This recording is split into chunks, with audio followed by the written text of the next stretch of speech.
नमस्कार, आप देख रहे हैं पब्लिक बस्तर साथियों।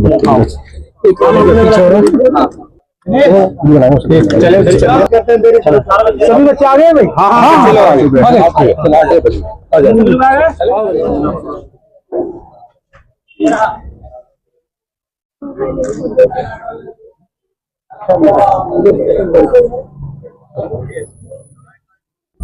सभी लेना होगा।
सही जगह पे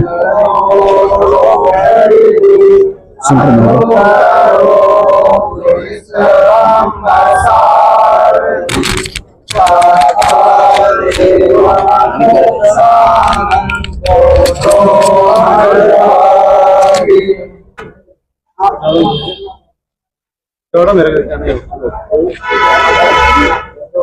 चढ़ो नीचे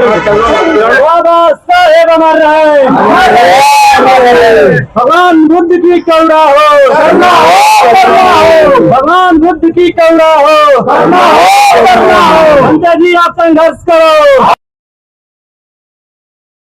जो सच्चे ईमानदार लोग होते हैं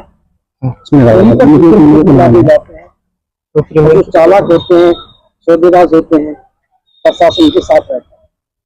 मैं आपको बता दें, उनके दिनचर्या इसीलिए जेल में गए, इसमें समझौते के विरुद्ध थे। तो आंदोलनकर्ता समझौता बनाने की बात कर रहे थे, उसके हम क्या किए, इसका परिणाम यह हुआ जेल जाना पड़ा।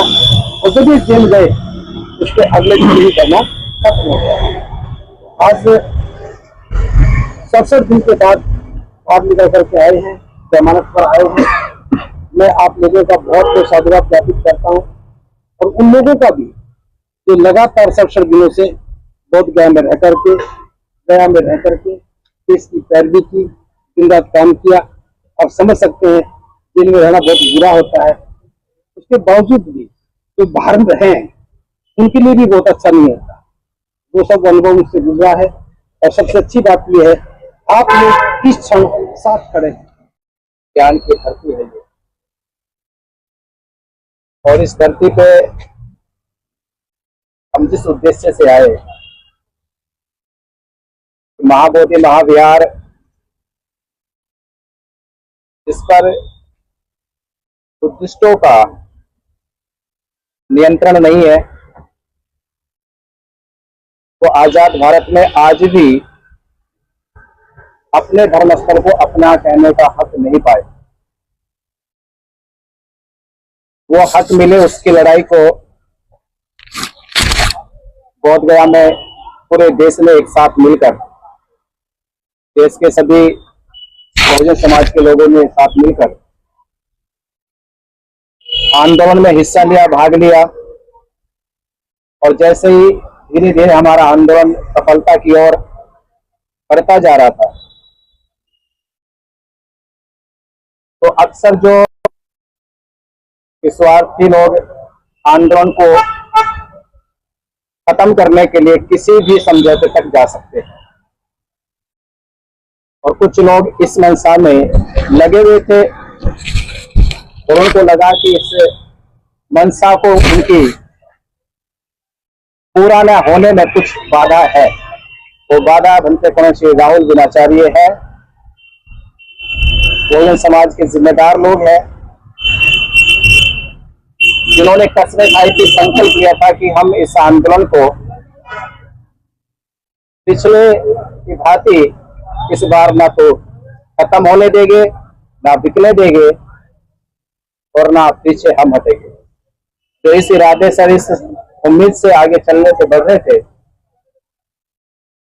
तो फिर वही होता है कि जो वो नहीं पूरा कर पाए तो प्रशासन की आड़ में उन लोगों ने झूठे मुकदमे लगाकर जेल भेजने का काम किया और जेल गए। आपने देखा वो आंदोलन अगले दिन समाप्त कर दिया।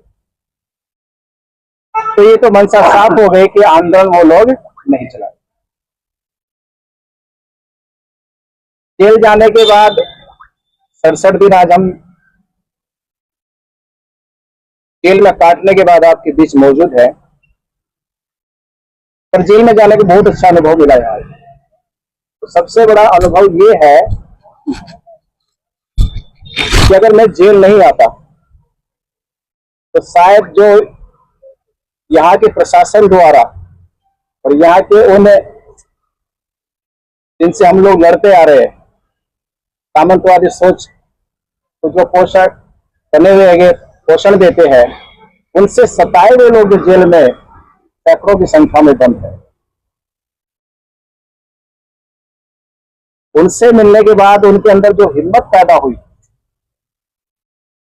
उसमें से भी तो साथी आए थे गाड़ी लेके। और खास बात यह कि वो लोग बिहार का बहुत संख्य जाति में यादव जाता है, 14% आबादी है उनकी बिहार में। और जेल में मुझे मेरे समाज के बाद सबसे बड़ा जो सहयोग दिया वो यादवों ने दिया।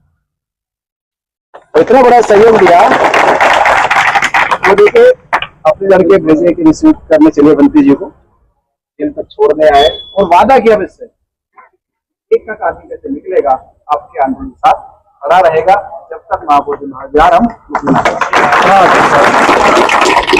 तो हम बार बार जो एक बार कमी महसूस करते थे, बंटी जी के साथ बैठकर बंटी जी मुझसे कहते रहते थे कि भाई लोकल के लोग नहीं है, लोकल के लोग नहीं है, तो लोकल के लोग मिल गए। तो लोकल के लोग क्यों नहीं, तो सबको जेल में बंद कर रखा। हम बाहर ढूंढ रहे थे और वो जेल में थे।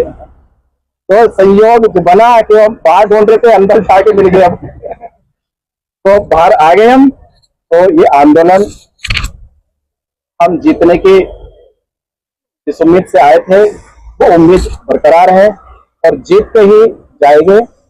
23 तारीख को आप लोग सभी और सोशल मीडिया के सभी साथियों से मैं कह रहा हूं कि उनके चैनल के माध्यम से 23 जुलाई को गर्दनी बाग में महाबोधि महाविहार मुक्ति आंदोलन जो पटना में रखा गया है, आप सब उसमें शामिल हो और फिर से हम लोग एक साथ संकल्प लेकर एकक साथी एकक नौजवान अम्बेडकरवादी बहुजन समाज बुद्धिस्ट संकल्प लेकर इस आंदोलन को फिर से हम ताकत देने का काम करेंगे और अपनी मकसद में कामयाब।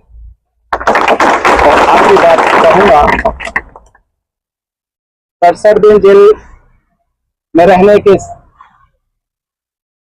साथ साथ जिन मेरे साथियों ने दिन रात रहकर यहाँ पर बाहर लाने की पैरवी करी,